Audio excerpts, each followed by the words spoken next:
एक गुरु और एक शिष्य किसी गांव से गुजर रहे थे।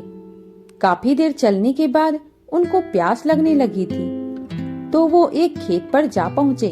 खेत बहुत बड़ा था और उपजाऊ था, लेकिन उस खेत को देखकर लग रहा था कि उसका मालिक उस खेत पर ज्यादा ध्यान नहीं दे रहा था। वहाँ पर एक झोपड़ी थी। उन दोनों ने झोपड़ी के दरवाजे को खटखटाया तो अंदर से सभी ने फटे पुराने कपड़े पहने थे। गुरुजी ने बहुत ही विनम्र निवेदन किया कि क्या हमें पीने का पानी मिल सकता है। किसान ने उन दोनों को पानी पिलाया। पानी पीने के बाद गुरु बोले, आपका खेत बहुत बड़ा है, लेकिन क्या आप इसमें कोई फसल नहीं उगाते? किसान बोला, नहीं, हम फसल नहीं बोते। तो गुरुजी बोले, तो आप लोगों का गुजारा कैसे चलता है? किसान बोला, गुरुजी, हमारे पास एक भैंस है जो बहुत सारा दूध देती है और उसमें से कुछ दूध बेचकर हम गुजारा कर लेते हैं और बाकी बचे दूध को हम सेवन कर लेते हैं। गुरुजी बोले, इतनी बड़ी जमीन को यूं ही व्यर्थ खाली छोड़ना, यह आपके आने वाली पीढ़ी के लिए बहुत ही खतरनाक साबित हो सकता है। सिर्फ एक भैंस पर निर्भर होना आपके लिए ठीक नहीं है। लेकिन किसान बहुत ही आलसी था। उसने कहा कि हमें मेहनत करने की क्या जरूरत है? रोज 15 किलो दूध देने वाली भैंस से हमारा गुजारा ठीक ठाक हो जाता है। तभी गुरुजी ने बोले, लेकिन आपको मेहनत तो करनी ही चाहिए, समय का कोई पता नहीं होता। लेकिन गुरुजी की बातों को किसान हवा में ले गया। अब शाम हो चुकी थी और देर भी काफी हो गई थी, तो गुरु और शिष्य ने कहा कि आज की रात हम लोग यहीं पर बिताएंगे और सुबह जल्दी ही यहाँ से प्रस्थान करेंगे। यह कहकर गुरुजी ने उस परिवार से वहां रुकने के लिए अनुमति मांगी और किसान के हाँ करते ही वह दोनों वहीं पर रुक गए। आधी रात को गुरुजी ने शिष्य को जगाया और बोले, चलो हम इसी वक्त यहाँ से आगे चलने के लिए निकलते हैं और साथ ही इस परिवार की भैंस को भी साथ लेकर कहीं जंगल में छोड़ देते हैं। शिष्य को अपने गुरुजी के इस बात का बड़ा आश्चर्य हुआ, क्योंकि जिस गुरु ने उसको सही मार्ग पर चलना सिखाया, आज वही गुरु किसी के साथ बुरा करने को बोल रहे थे। लेकिन क्या करें, गुरु आखिर गुरु थे, इसलिए उसे तो गुरु की बात को मानना ही था।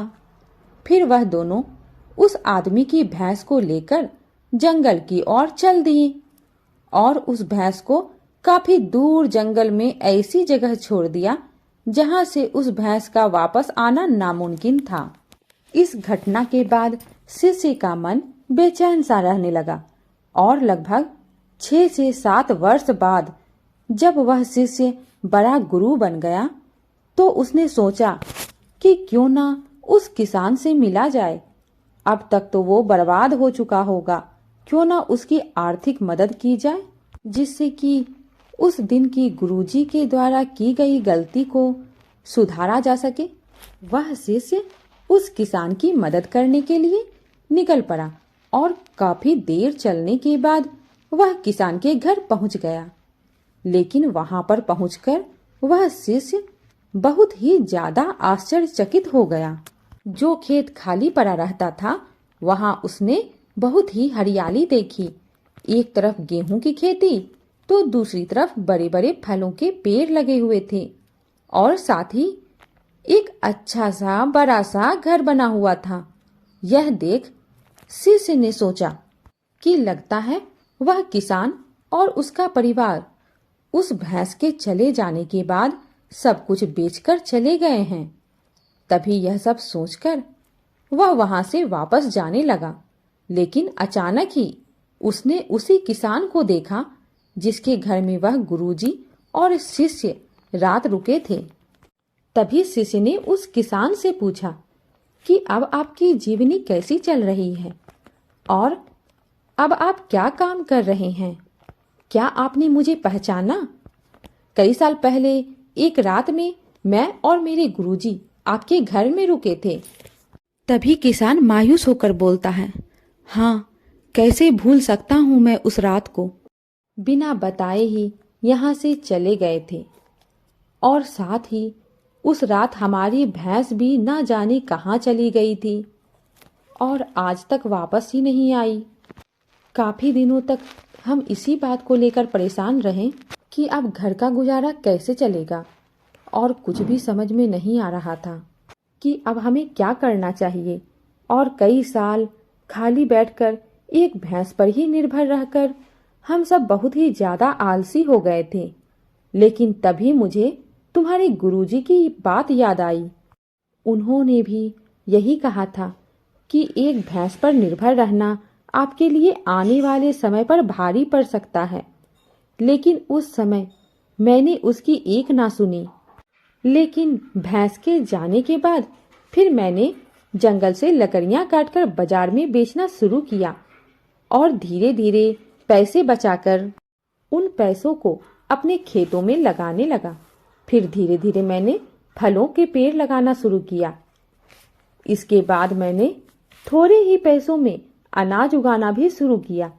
ऐसे ही करते करते आज मैं गांव का बड़ा व्यापारी बन गया हूँ और मेरा जीवन बदल गया। आपके गुरुजी ने मुझे सही कहा था कि हमारी जमीन बहुत उपजाऊ है, इसे हमें खाली नहीं छोड़ना चाहिए था। आगे वह किसान बोला, अगर उस दिन मेरी भैंस नहीं गई होती तो शायद यह सब कुछ आज मेरे साथ नहीं होता, मेरा जीवन इतना नहीं बदलता। यह सब सुनकर शिष्य बोला, लेकिन यह सब तो आप पहले भी कर सकते थे। किसान ने कहा, बिल्कुल कर सकता था, लेकिन उस समय मेरा काम बिना मेहनत के चल रहा था और मुझे कभी लगा भी नहीं कि मैं यह काम करने में भी सक्षम हूँ। इसलिए मैंने कभी कुछ अलग करने की कोशिश भी नहीं की। लेकिन जब मेरे पास कोई और चारा नहीं था तो मुझे लगा कि मुझे कोई दूसरा काम शुरू करना चाहिए जिससे कि मैं अपने परिवार का अच्छे से पालन पोषण कर सकूं। तब मैंने अपने मन में ठान लिया कि अब तो कुछ करना ही है और जो भी करूँगा पूरी मेहनत से करूँगा और पूरी ईमानदारी से करूँगा। इसी तरह आज मैं सफलता के इस मुकाम पर हूँ। कहानी से सीख। दोस्तों, कहीं आपकी जिंदगी में इस भैंस की तरह कोई रुकावट तो नहीं है जो आपको एक अच्छी जिंदगी जीने से रोक रही है? अगर आपको ऐसा लगता है तो आगे बढ़ने की हिम्मत करिए और कुछ अलग करके दुनिया को दिखाइए, क्योंकि हर किसी इंसान में कोई न कोई हुनर जरूर छिपा होता है। बस जरूरत है तो अपने हुनर को बाहर निकालने की, उसे पहचानने की। धन्यवाद।